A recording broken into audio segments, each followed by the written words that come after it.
All right. Okay, everyone, welcome to the Water Management Committee meeting. We're calling it to order at 2 o'clock. So call it to order. Is there any public comments, either on the phone or in the public? Hi, Mike. Nothing to say today? Okay, we'll get through that one pretty quick.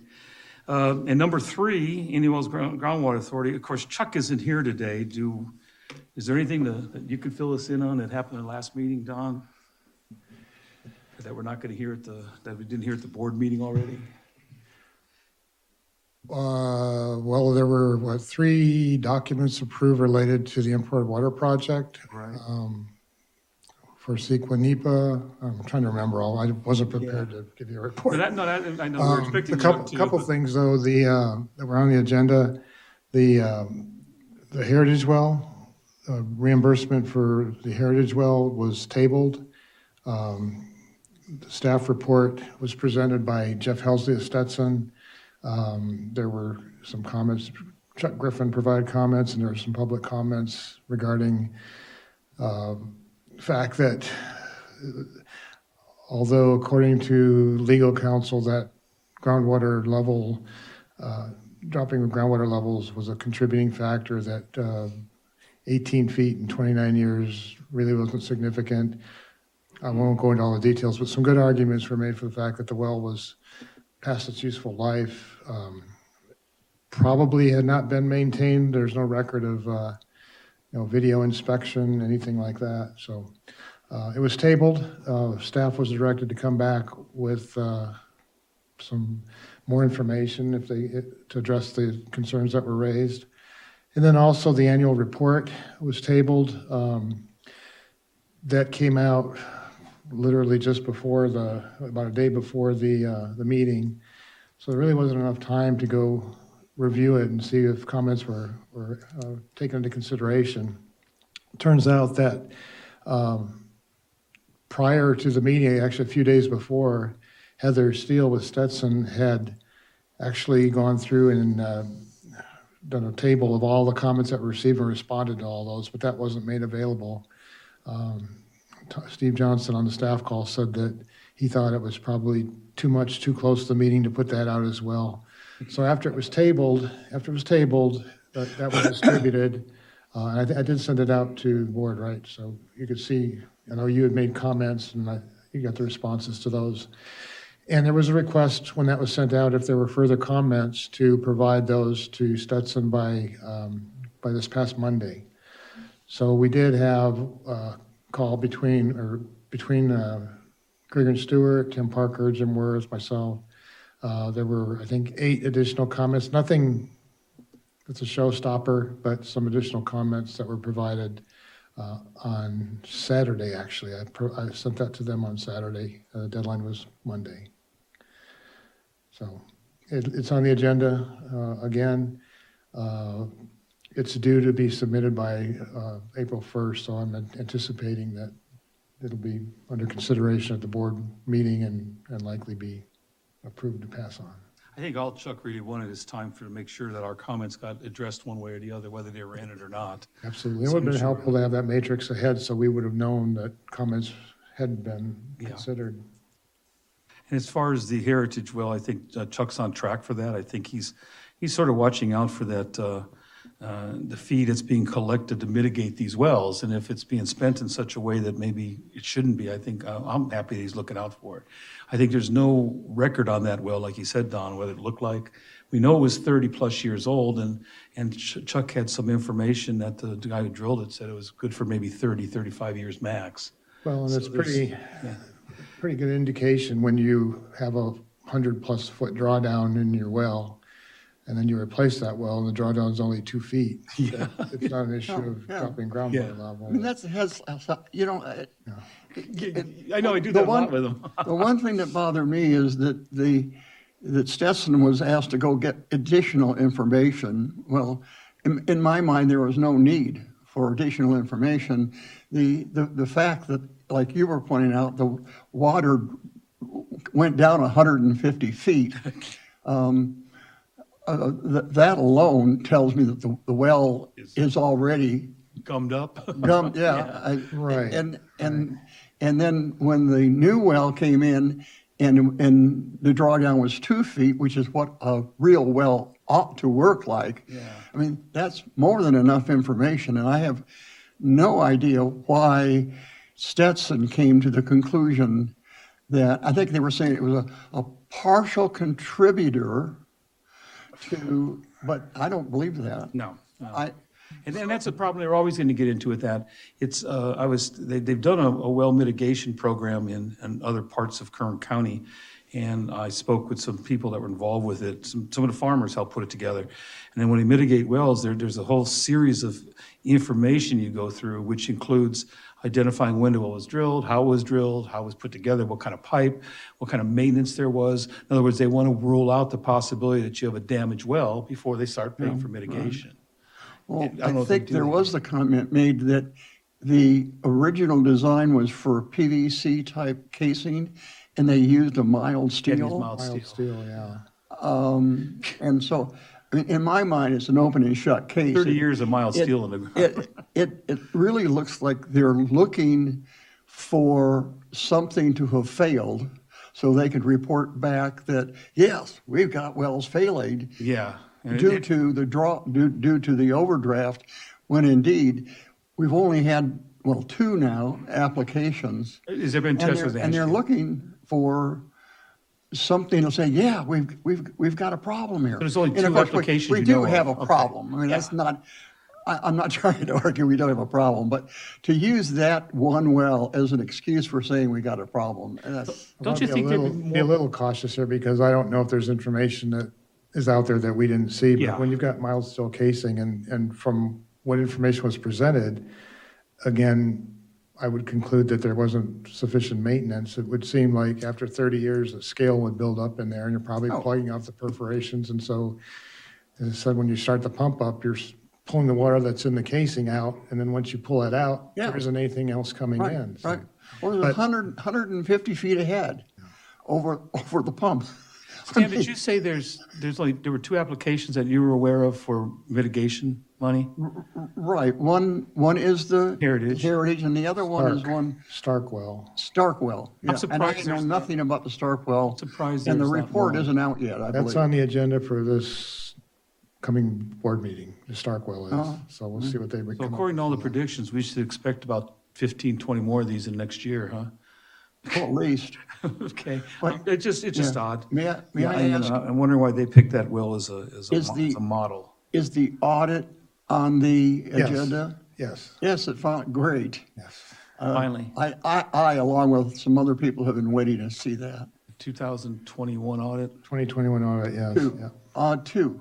Yeah, no, Yeah, no, they're, 2021. 2021 audit. no, we're now in FY '23, Right. and so are they. I mean, they're They're on calendar year. We're on We're on- fiscal year we're on July fiscal- 1st to June. They're in a calendar year. Yeah, Yeah, they're once they get done with this audit, they got another one they got to get done. okay. Okay, well, I wish Chuck was here, just to see if if he, had any more ideas or what else is going on over there. Well, we won't be having a meeting, so I hope that Chuck is talking with Krieger and Stewart and as well as you about the Heritage Well situation, so he'll be up to speed I with believe Chuck will be prepared for everything, that. yeah.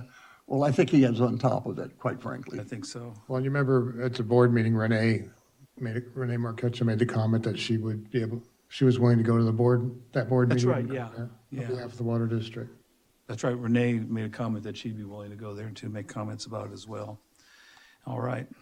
I don't know what else to say about the groundwater authority at this particular time. I mean, everybody here is familiar with what they're doing, what's going on, and there's no sense in beating the horse to death some more, so, on some of these issues. So if we got any public comment on it, I'd appreciate it. Nope. I don't know. Yeah, hang on, I think she needs to Green turn, light on there, Mike? The green light? okay, it should be set then.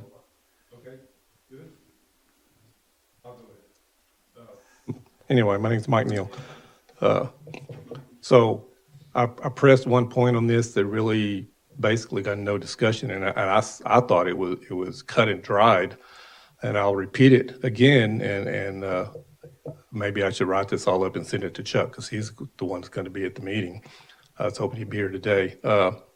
These people are trying to get mitigation for an irrigation well, and it's not pumping potable water. And they said that in their application. It's right in the application.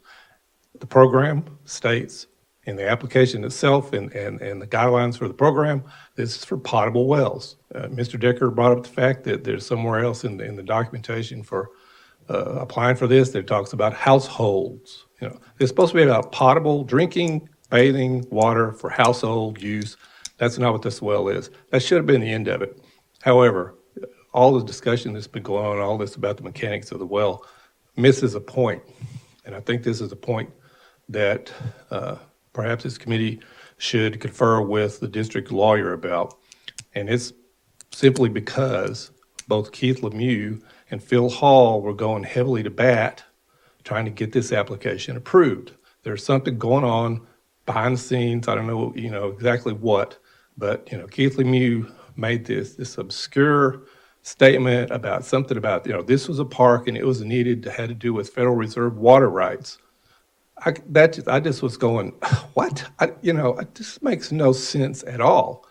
And then Phil Hall goes on and on and on, about stuff that didn't even have anything to actually do with this, and then pops up saying, oh, well, other stuff came out. We need to practice due process and let these people respond, acting like that this discussion was some kind of a trial or something, like you're supposed to follow trial law. And basically, when you see that kind of stuff happening, what you know is they want it approved. They're going to throw out whatever they can throw out. And from experience, and this is a long experience with this board, most of those board members are going to look over and go, oh, the lawyer said it's good. Oh, another lawyer said it's good. Then we're going to approve it. So you need to have some legal arguments against this, what I'm going to call just smoke screen that was already thrown up by Keith Lemieux and Phil Hall to respond to that, because that's unfortunately what I've seen is the prominent driver about most of the decisions at the GA is if the lawyers say it, then that's what it's going to be. And that's going to either be combated or $100,000+ misappropriation of funds of our ratepayers' funds is going to be spent on this well, and Heritage Village is going to benefit from it. We're going to pay, and that's not right. So that's all I have to say about that. I haven't actually read that resolution lately, but it seems to me that there were words to the effect at the end that independent of what the staff report says, the final resolution is up to the board. I understood it as not, it basically has to be de minimis wells, right? Potable water, and not for agriculture. So, but you're right, I think that it's a good point. Wish Chuck was here, and he may already be doing this, is looking through that resolution on that particular one and pick out the points, because Mike makes a good case. Well, Yeah. I think if it does go through and there are three people that want to vote for it, what we need to do, the first thing next month is say we want to modify the resolution to eliminate anything that's not potable water for people. My feeling is that a well that serves 80 or 90 people shouldn't be in there either. A co-op of 4 people, maybe, okay, that's fine. Or the next level up is what, 14 people? Or Well, 14 once you families on a get well? above 4, you become a mutual. I think there's 2 levels of mutual, though. There's one that breaks at 5, but it goes up to 14, and then 15 and above is another class. And my feeling is it's for people who really need financial assistance because their well really went dry because of the water level really going down. And anything else, and I'll also need to put in there that the well needs to be cambered. Yes. I don't know how we slipped up on that, quite frankly. I would have thought that would have been something that Yeah, but you can't think of everything. What you have going on is Phil Hall is making the argument that it's written the way that's written, And we got to honor it the way it's written, and regardless of how we're interpreting it, because we want this one to do, and then we can change it, like you're saying. I don't agree. But anyway, we'll see. I think Chuck's doing a good job on it. I think he'll be prepared. I think you're right.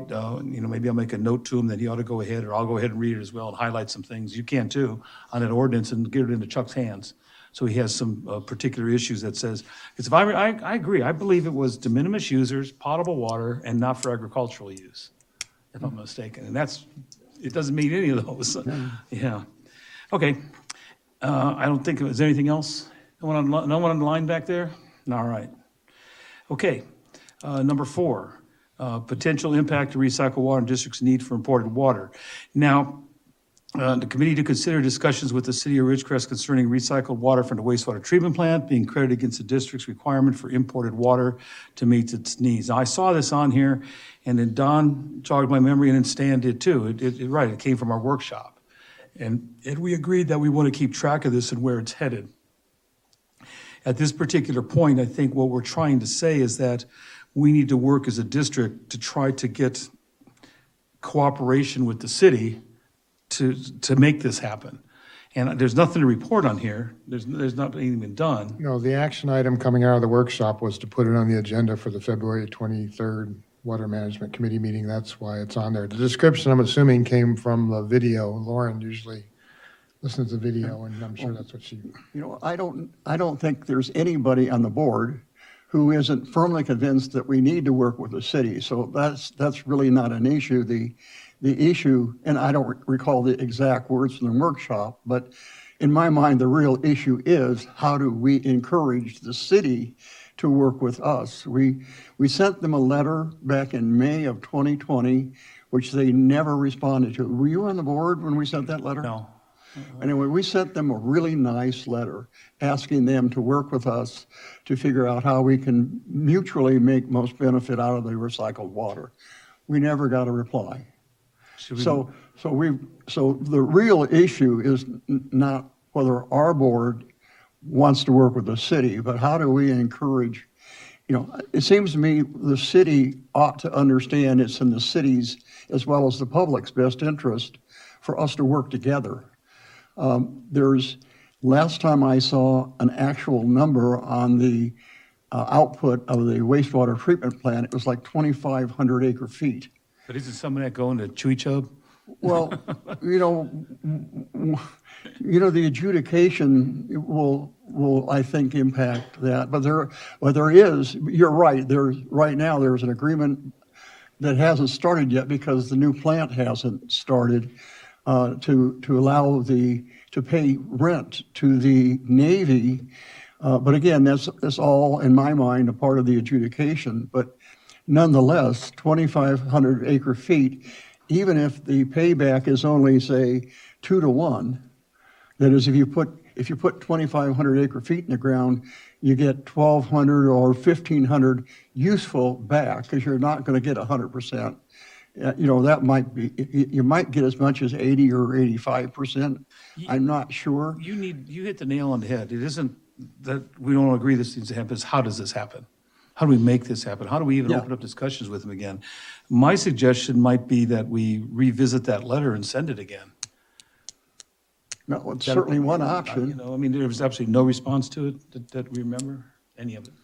So maybe we want to go ahead and reissue that again and see whether we can rewrite portions of it and reissue a rewrite similar portions letter. of a similar letter like it, and Yeah. because unless we open up discussions with them, I don't know what they're thinking. I have no idea what they're thinking. I don't know if they're thinking they're going to tertiary treat it and sell us tertiary water for us to final treat and inject, or they're going to try to do injection, and so I don't know what they're planning. Well, I can't believe they don't understand the importance of us making, most effective, best use of the water. Yeah. So I would certainly go along with your suggestion of Maybe revisit that letter. revisiting that letter and sending them again a letter similar to that. Do we want to go ahead and make sure we bring that up during the discussion of the Indian Wells Valley Groundwater Authority, or do we want it on our agenda? I think it's something the whole board needs to agree with, and I don't know why we can't make it a public. We originally sent the first letter out based upon the entire board reviewing the letter and sending, I don't know if Don, was it under your signature or was it under the president's signature? I think I drafted it, and I believe the president signed it. But it went to the city at that time because they were the ones that were dealing with the water. I don't know, because they literally signed that water over to the groundwater authority, if we approached the groundwater authority with a similar letter or. go back That's to a the good city. question. Maybe it's something we No, need. my personal feeling is the city is the one that will benefit along with us. And getting the groundwater authority, my personal feeling, obviously the board can have a different feeling, but it's the city and the water district, it's our best interest to get us to work together to make it happen. Right. And having a third party as a middleman in between to suck off, it makes no sense to me at all. Nothing else, just to encourage discussions about what the heck's going on. I mean, what's the intention down the road? I have no idea what they intend to do with this. I assume they're going to treat it through a tertiary treatment, which means that it still needs to be finalized and treated again for injection. But we don't know any of this. And I'm wondering whether just a discussion with the city will help direct us. Yeah. I would expect the city's going to defer to the groundwater authority Well, because then, they provide that water over the groundwater authority. Yeah, well, I could be wrong, but that's. yeah, maybe but let them then. But I think it's the city who's putting in the water waste treatment plant. It's the city who's going to be putting in the tertiary treatment. It's the city who's going to have responsibility for whatever that water comes out, whether it's going to the GA and then to us or to us. We don't know any of that. But don't you think that would help us in our long-range planning if we knew what their yeah, intentions were? We need to know. As a matter of fact, we heard today from the mayor that they're going to actually start building Yeah. the new wastewater treatment plant in 2025.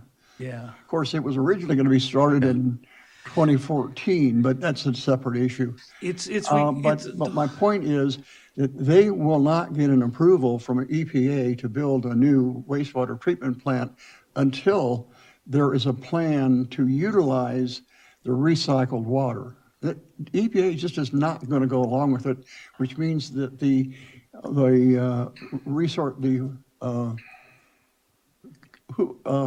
what's the California group? Lahontan? Well, Lahontan is the subgroup of the Right. of Water, yeah. of the whole thing. They're not going to let that happen. So, in the meantime, we haven't gotten a copy of the recycled water report that was started 2 years ago. We don't even know, when you look at these issues, be it the pipeline, be it the wastewater treatment, when you look at all these issues, we don't even know who's going to be the operator or purveyor of this. The GA has made it clear that they are not a water district. They are not going to operate these things. They are not going to do this. So who's going to do it? So it seems to me the city's going to operate their wastewater treatment plant and treat it to a certain point, and then it's got to go somewhere. Yeah. So because the GA says, wait a minute, I'm not going to operate it, and I'm not going to, I might help you get money for it, but I'm not going to operate it. So I don't think it's a problem. If you would agree, Stan, maybe we want to put it on the agenda, bring that letter, the old letter back, and discuss it briefly as a board about going back to the city, just so we understand better off where we are. Right. The city probably knows way more than we do about it. Well, again, the Water Resources Control Board is not going to approve plans for a new wastewater treatment without having a well-defined plan for what the recycled water is going to do. And selling it to the GA is not, they want it to be, how is it going to be used?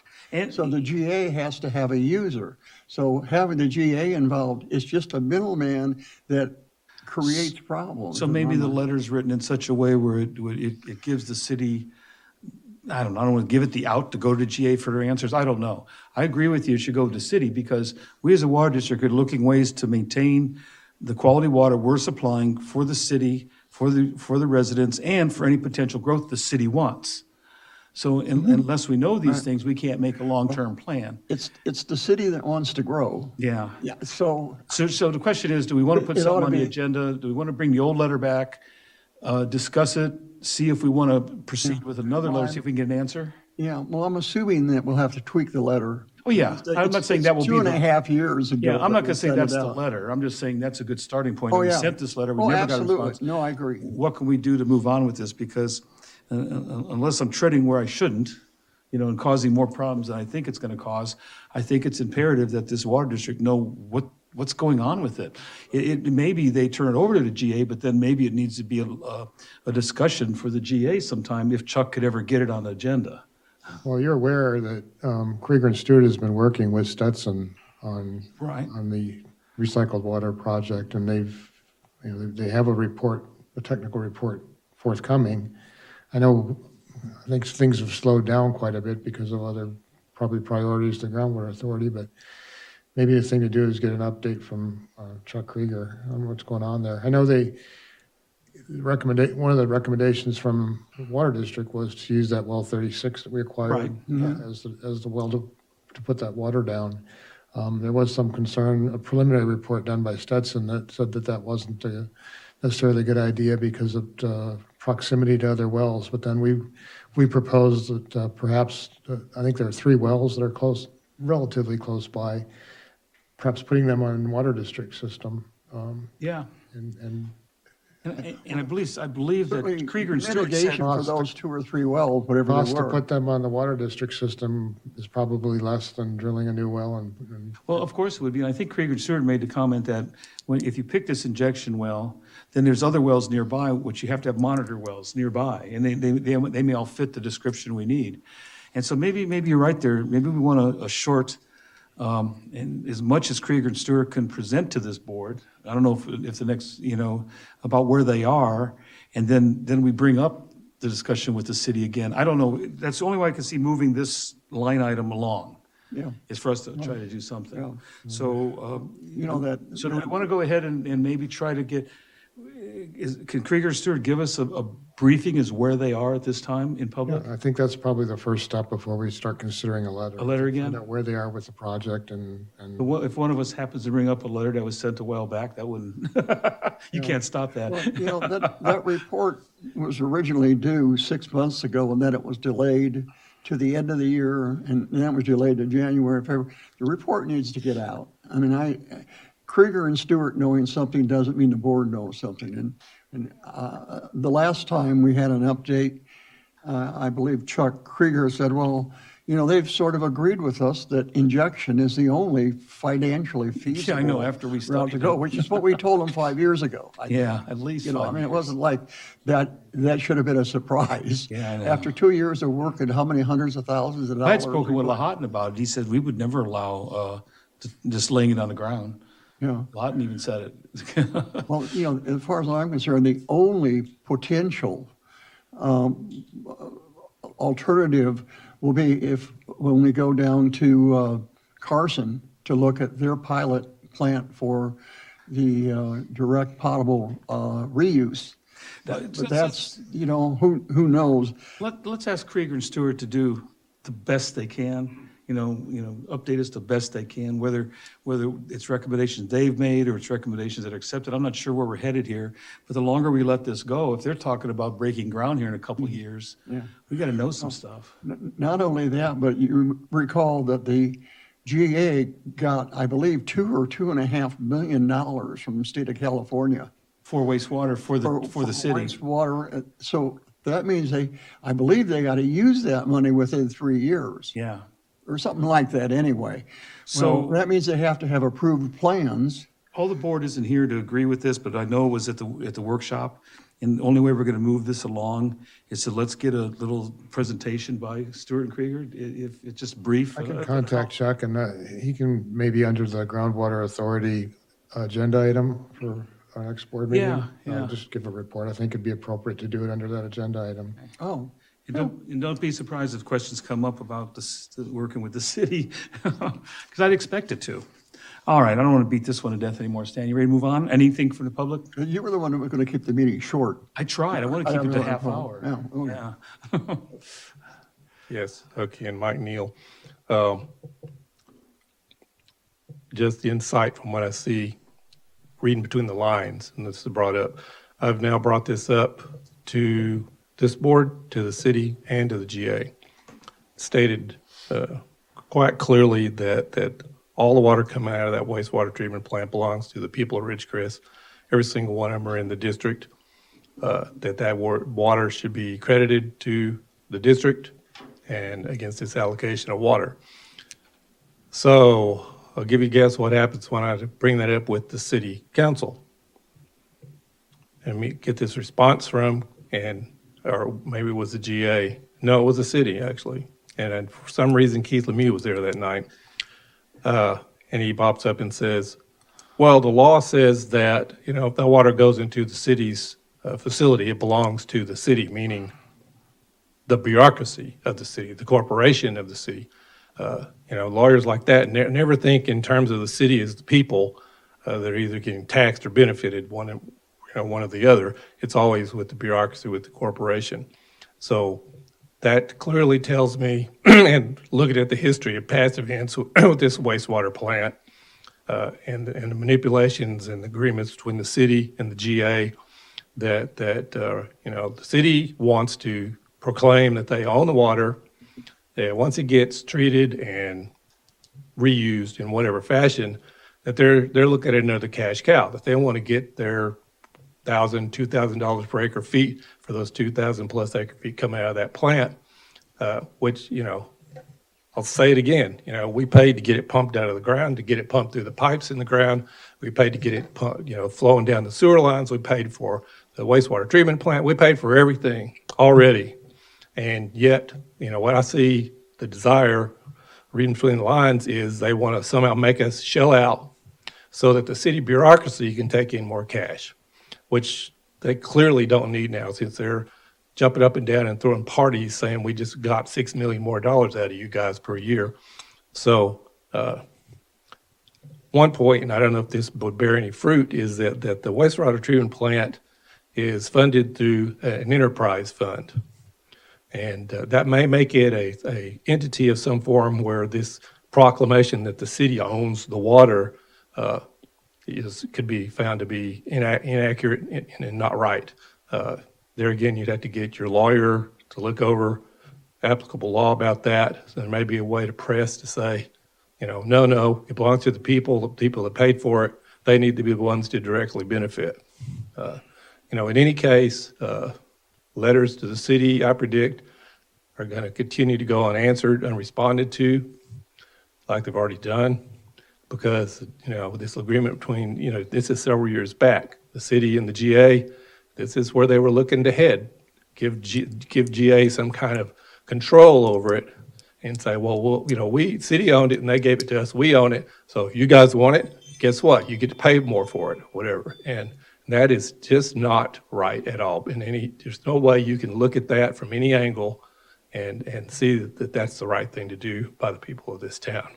So if you're going to get a response, what it might come to is you may have to publish an open letter to the city so that all kinds of people see the letter's gone out, they see what's in it, they see what kind of information is asked for from the district, from the city by the district, and get some public pressure put on them, because this looks like the same thing that happened several years back with another issue. Letters were sent to the city, no response came, because they don't want to respond because they know where they're going. And if they start talking, then the real agenda may come out. And that's what's going to need to be brought out here is, what is the real purpose the city has on this issue? What is their intent? Do they intend on figuring out some way to get more money out of us over this, or are they going to do the right thing by it? I appreciate that, Mike. Keep in mind that I believe Prop 218 comes in here, because if we were to take the city's water before they tertiary treated it, then we would be responsible as a water district for building facility, managing the facility, tertiary treating it, and then the next treatment position, which would be before injection. So I would believe that under Prop 218, that if the city would say, okay, we're going to tertiary treat it, and then we're going to sell it to the water district to do whatever they want with it, that, in my opinion, and we could check this legally, that it shouldn't cost us any more to pay them than we would pay ourselves. I'm getting at, this is what it costs us to tertiary treat it and take care of the plant and come up with a certain quality water. And the city would have to prove this is what it costs them, and they shouldn't be able to charge us any more than that under Prop 218. That's my opinion. And I don't know, Ty, if that's right or not, but it sounds to me like it might be. You might run it by Hildebrand. The wastewater Because the treatment city- plant is a 218, a Prop 218 fund. That is, it's an enterprise fund, and that enterprise fund is controlled by Prop 218. Yeah. So it isn't city-owned per se. It's under the enterprise fund is under the control of the But city. if it costs them $1 to do this, they should charge us $1, because if we did it, it would cost us $1. You see what I'm getting Right, at? right. And so if they want to take on the responsibility of doing the tertiary treatment, fine. Or we take it on, but either way, we don't pay for it twice. That's what we have to Yeah, watch. right. And, okay, let's leave it there. Mike, thanks so much, and I know you're keeping after them over there. Yeah. All right, let's move on to brackish water. I assume it's probably not happening? Yeah, there's really nothing significant to report since last month. The 2022 annual report is still being prepared to submit to the Department of Water Resources. Last month, I did report that there were 4 hypothetical scenarios for treatment methods that had been developed.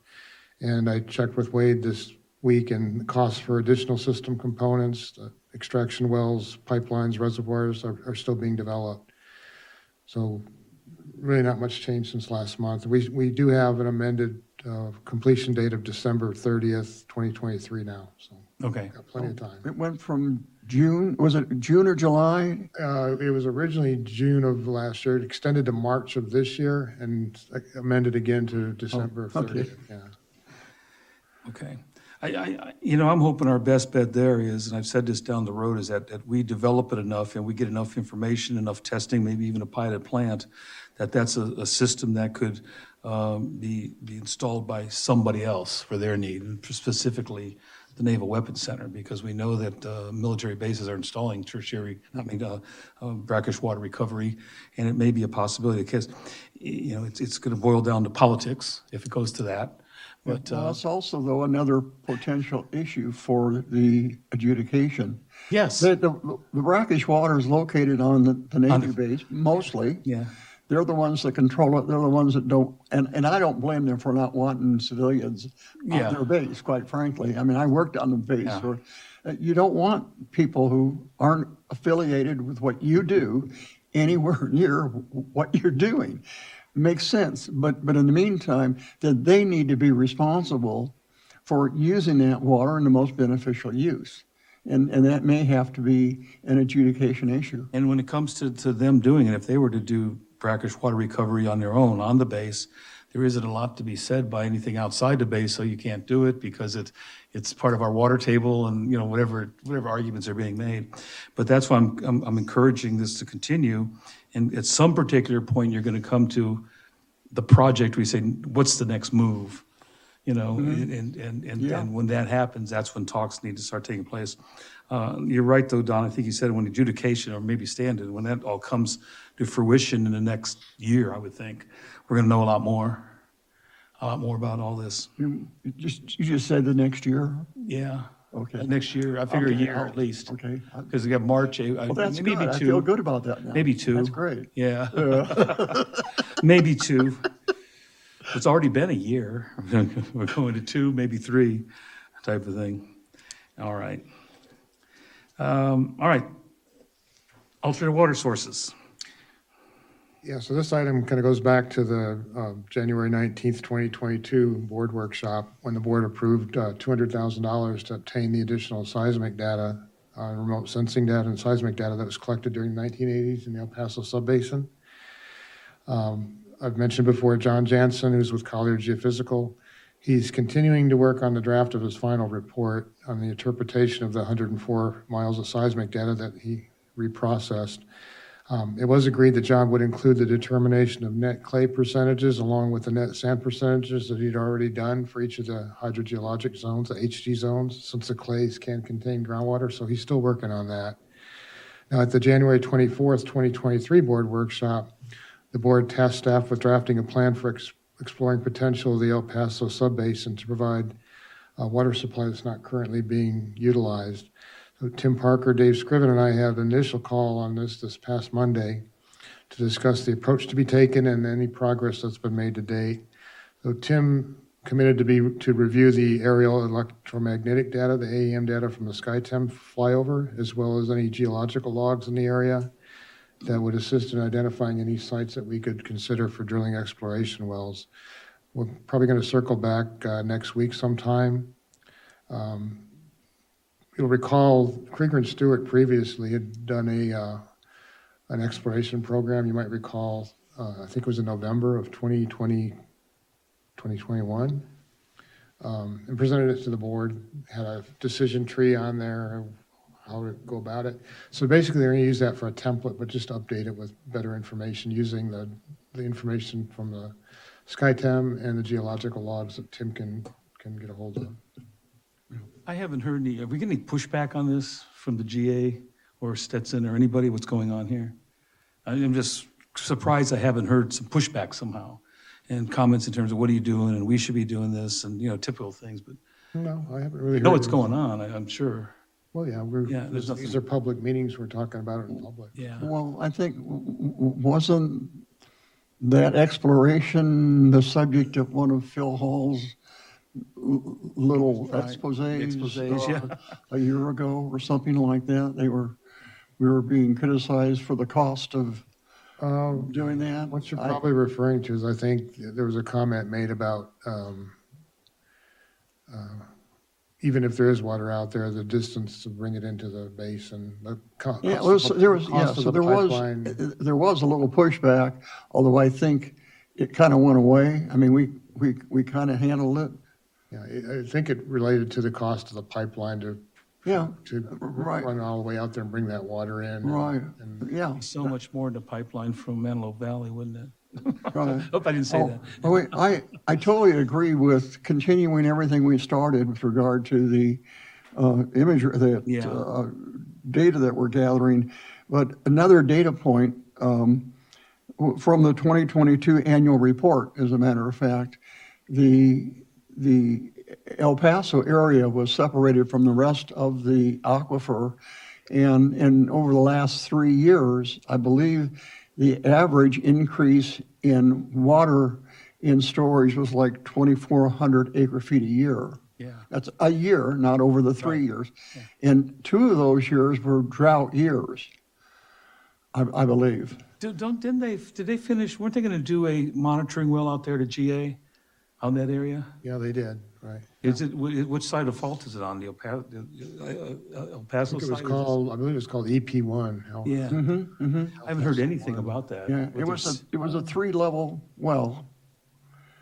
And I haven't heard a lot about it either, although. It wasn't in if I the had- report. If There was nothing on it in the reports. If I had Seem to read recall the there was- report more thoroughly, I suspect it's probably in there. I seem to recall there was some issue with the completion of the well that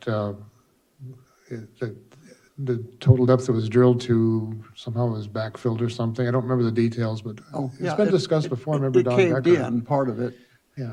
and so they couldn't actually go down all the way or It was something. supposed to have gone down to 1,500 feet or something, and I think it ended Yeah. up being, I don't Yeah. recall specifically. Yeah, I didn't But see, but I didn't see the independent of report, Stan. I that, didn't see the wells that report. they do have down there, the monitoring wells, show that the water levels are coming up.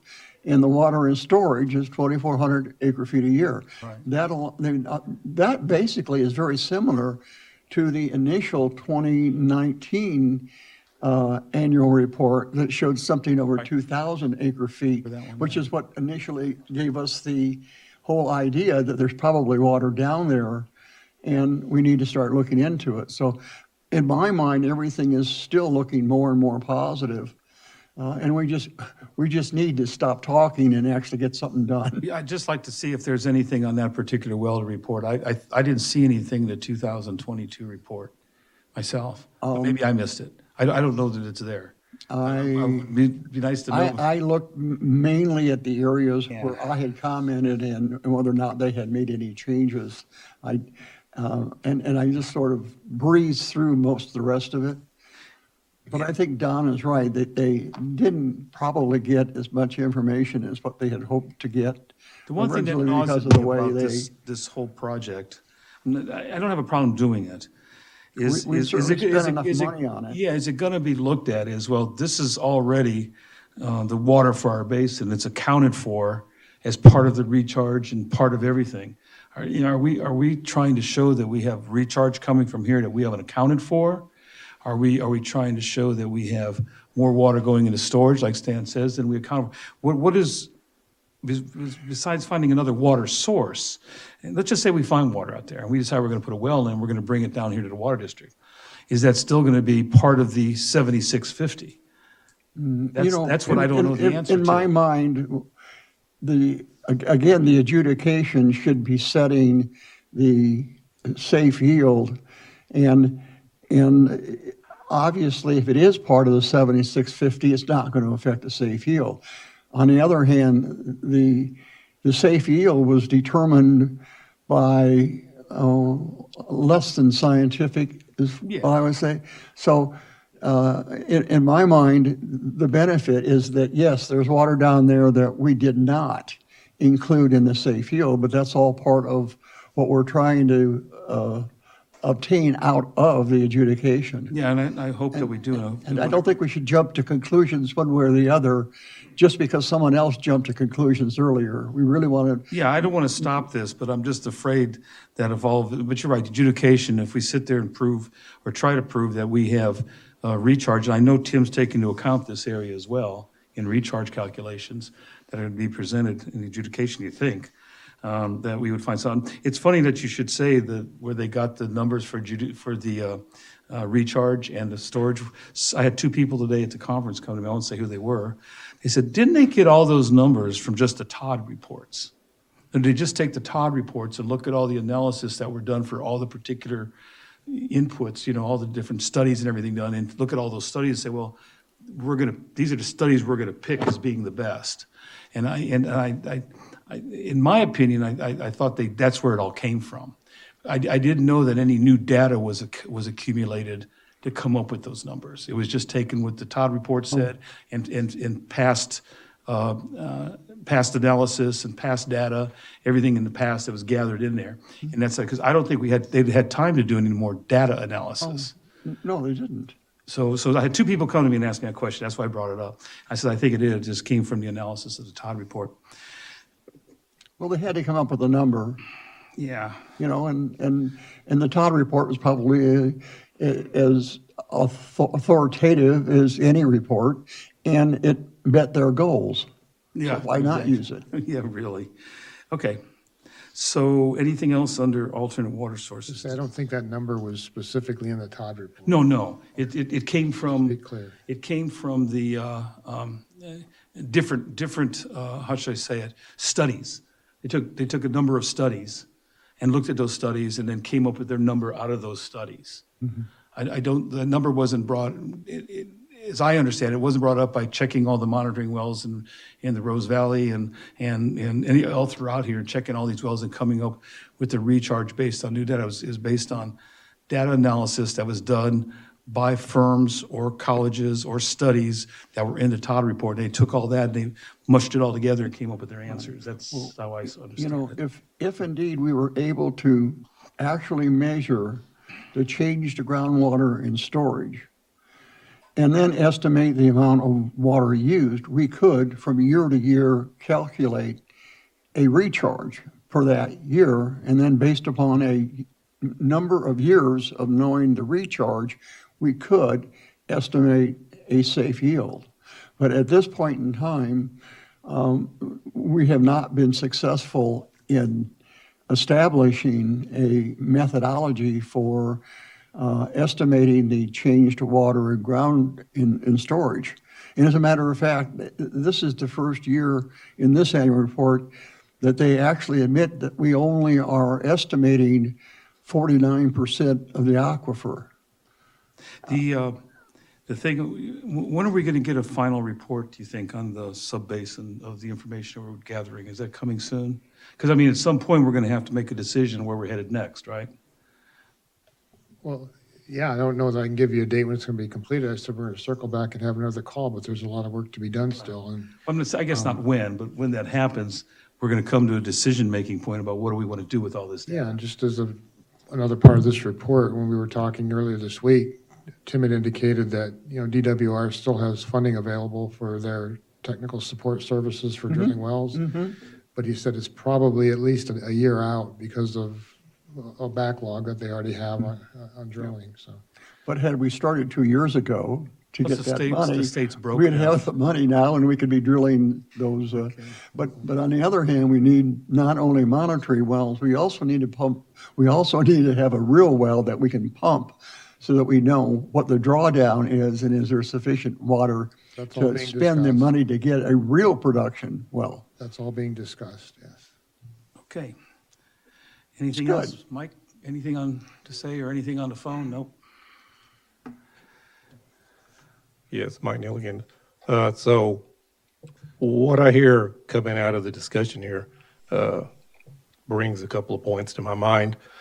The main one being, can this subbasin be in fact determined to be something that is not necessarily part of the recharge calculation originally, and that this increasing water level there and what Mr. Toro is saying, an increase of 2,400 acre feet per year be possibly added to the actual supply in the basin. If you think about it for a minute, given the 2,000 possible, and I'm going to say it's at least 2,000 from the recycled water, because I just looked at numbers today from Prescott, Arizona for other reasons. It comes up real quickly if you just Google up Prescott, Arizona water supply. They say that they are recycling 80% of their water with their recycle system. So most of what's going into the Ridgecrest sewer plant can be treated, brought back out, and reused. So we're just going to say, let's just say that's 2,000 acre feet.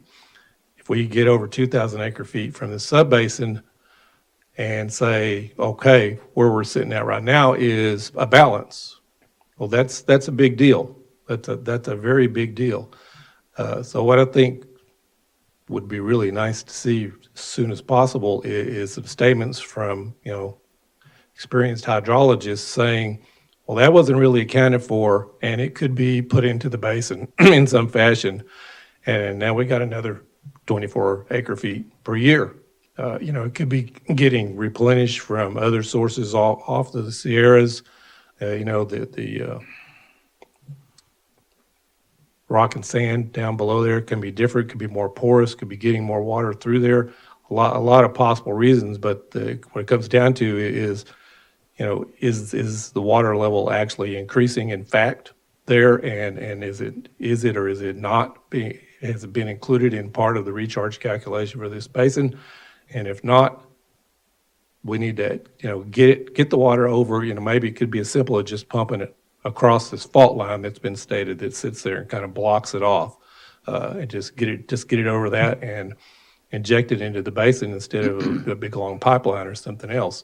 But in any case, the projected pipeline project to import their 5,000 acre feet of water, which, they knew we never needed, because they knew this recycled water was going to be available. They want to make us pay for that anyway, hundreds of millions of dollars, and I've proven that it's going to cost the average household at least $100 a month extra in their expense to pay for that and to keep it running and maintained. And it could be potentially a lot more than that. If we could get with these two sources of water to balance, then maybe reason can take over, and we could say, well, for right now, we don't need to be charging ahead with a super expensive pipeline project. Let's give it 10 plus years to see how things play out, because they do have that leeway. I followed this now since the inception of the GA, and the timeline is not so short that they have to be charging full speed ahead right now trying to make the thing happen. And looking at extra sources of water like this, like we're talking about right now, is a key to possibly putting that off and coming to a little bit better balanced, more common sense approach to the overall problem. To your first point, I believe that Tim and his staff are looking at what's happening, what that basin's all about. My understanding of it that I got for some very basic look at it is that what happens is a lot of that water up there actually, because we're not capturing and bringing it here, using it, it's part of our basin, it sort of flows over into Fremont Valley. So you have a lot of water going to Fremont Valley that if we were to pump that basin, that wouldn't be happening. That's just my opinion, but I believe Tim's going to be looking at those things and what's happening with it, because I'm sure he's going to try to show that it is additional recharge, I'm hoping. And to your second point, that's exactly what the water district's been doing, is yeah, we know we need water, but we believe there's all kinds of pieces to that puzzle that aren't a big, massive pipeline. And I'll state that again, and I think Chuck's even said it now. We don't, at the GA meeting, we don't disagree we need water. What we disagree with is where it needs to come from. And with that, I think I'd like to move on to future agenda if we can. Is there anything you want to put on there, Stan? Anything you want to see? No, sir. I'm good. I have a question whether, I don't know if we want to put this on here or not. Why aren't we discussing our wells that we have up in Inyo on the farm up there? Well, I mean, that's our water. Should that be something as a discussion for an alternate water source, or regardless of what that means, whether we can get it here, we can't get it, let's put it to rest? Because if there's water up there that we might have a means of getting here or wheeling and dealing with, isn't that part of our potential? I think we should have that discussion in closed session. Okay. All right. And I'd like to, if we can, because of where we are with it. It's no secret we have the wells. People know the wells are up there. Okay.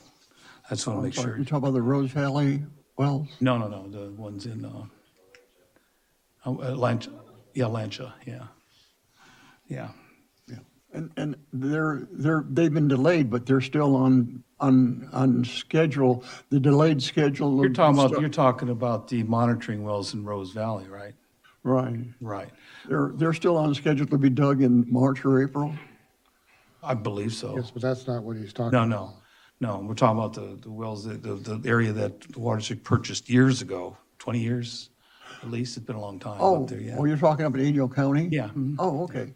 Okay, so we'll go ahead and put that in something for discussion to see if it's something we can discuss publicly at all. And I believe that's all I've got. Anything else? Well, I held it to almost a half hour since we got started late, didn't we?